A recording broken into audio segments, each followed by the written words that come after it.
Hi hello నమస్తే, నేను journalist Sai. Sathya Sai జిల్లాలో కదిరి బ్రహ్మోత్సవాలు రథోత్సవం చాలా అత్యంత అద్భుతంగా అంగరంగ వైభవంగా జరుగుతుంటుంది ప్రతి సంవత్సరం. అసలు నిజంగా చూడటానికి రెండు కళ్ళు సరిపోవు అనే స్థాయిలో స్వామివారి రథోత్సవం జరుగుతుంది అక్కడ. ఒకసారి అది చూపించే ప్రయత్నం చేస్తాం మీకు. ఇదిగోండి,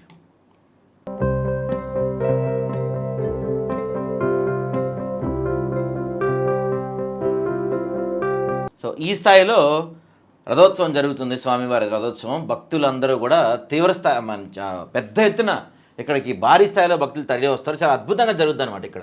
అయితే ఇప్పుడు ఈ అంశం గురించి కూడా రాజకీయం జరుగుతుందండి. మళ్ళీ ఈ రాజకీయం ఏదో టీడీపీ వైసీపీయో ఇంకెవరో మధ్య జరుగుతుంది కాదు. కూటమిలోని రెండు పార్టీల నాయకులే ఈ రథోత్సవం విషయంలో ఆధిపత్యం కోసం కొట్టుకుంటున్నారు.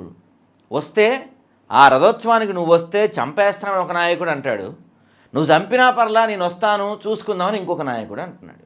మరి ఇది మన రాష్ట్రంలో ఏదైతే వీళ్ళు పదే పదే చెప్తున్న హైందవ ధర్మం, సనాతన ధర్మం, ఏదైతే వీళ్ళు పదే పదే మేము కాపాడుతూ ఉన్నామని చెప్తున్న హిందూ ధర్మం, ఇవన్నీ ఏడబోతున్నాయి. కొన్ని లక్షల మంది హాజరయ్యే రథోత్సవాన్ని ఇద్దరు నాయకులు, విష్ణువర్ధన్ రెడ్డి కావచ్చు లేకపోతే కందికొండ ప్రసాద్ కావచ్చు, ఇద్దరు నాయకులు ఉన్నారు అక్కడ. ఇద్దరు కూటమి నాయకులు ఉన్నారు. ఇద్దరు కూటమి నాయకులు కూర్చొని ఎలా దీన్ని మరింత సక్సెస్ చేయగలగాలి, మనం ప్రజలకి ఇబ్బంది లేకుండా, భక్తులకి ఇబ్బంది లేకుండా, గతంలో ఎన్నడూ జరగని స్థాయిలో దీన్ని ఎలా అద్భుతంగా నిర్వహించాలని కూర్చొని మాట్లాడుకోవాల్సిన ఈ నాయకులు ఆధిపత్యం కోసం, అంటే విష్ణువర్ధన్ రెడ్డి వస్తే ఇక్కడికి, ఎందుకంటే గతంలో ఈ రథోత్సవం ఎలా జరగాలి దానికి గైడ్లైన్స్ ఇవ్వటం కానీ, దాన్ని కొంచెం ఆర్గనైజ్ చేయడంలో కానీ ఈ విషయంలో విష్ణువర్ధన్ రెడ్డి ముందుండేవాడంట. ఇప్పుడు పేరు వచ్చేస్తుంది విష్ణువర్ధన్ రెడ్డికి. ఇప్పుడు ఎమ్మెల్యే నేను కదా, నేను చెప్పినట్టు జరగాలి కదా, విష్ణువర్ధన్ రెడ్డి ఎవరు, అసలు విష్ణువర్ధన్ రెడ్డి గైడ్లైన్స్ ఇవ్వడానికి ఎవరు అని చెప్పి మన కందికొండ ప్రసాద్ చాలా స్ట్రిక్ట్గా ఆర్డర్స్ పాస్ చేశారంట. మరి సారు వారు ఆర్డర్స్ పాస్ చేయటం, వెంటనే పోలీసులు దాన్ని తూచా తప్పకుండా పాటించడం, విష్ణువర్ధన్ రెడ్డిని హౌస్ అరెస్ట్ చేయడం, ఇది మొత్తం అలా ఒక సీక్వెన్స్లో జరిగిపోయింది.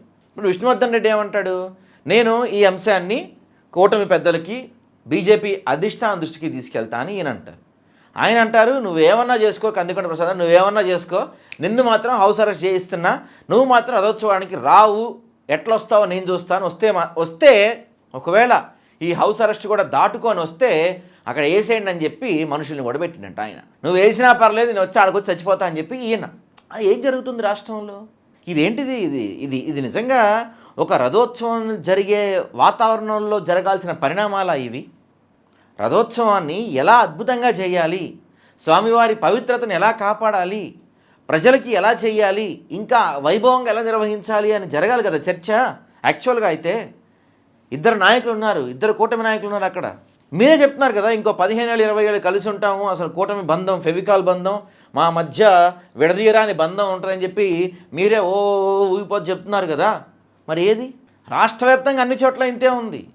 ఇక్కడ మా బాధ ఏంటయ్యా అంటే, మీరు వసూళ్ల కోసం ఏదైతే పరిశ్రమల దగ్గరికి వెళ్ళి, ఫ్యాక్టరీల దగ్గరికి వెళ్ళి, కంపెనీల దగ్గరికి వెళ్ళి వసూళ్ల కోసం నాకింత అని చెప్పి కూటమి నాయకులు కొట్టుకుంటున్నారు. అలా కొట్టుకోండి, మాకేం అభ్యంతరం లేదు.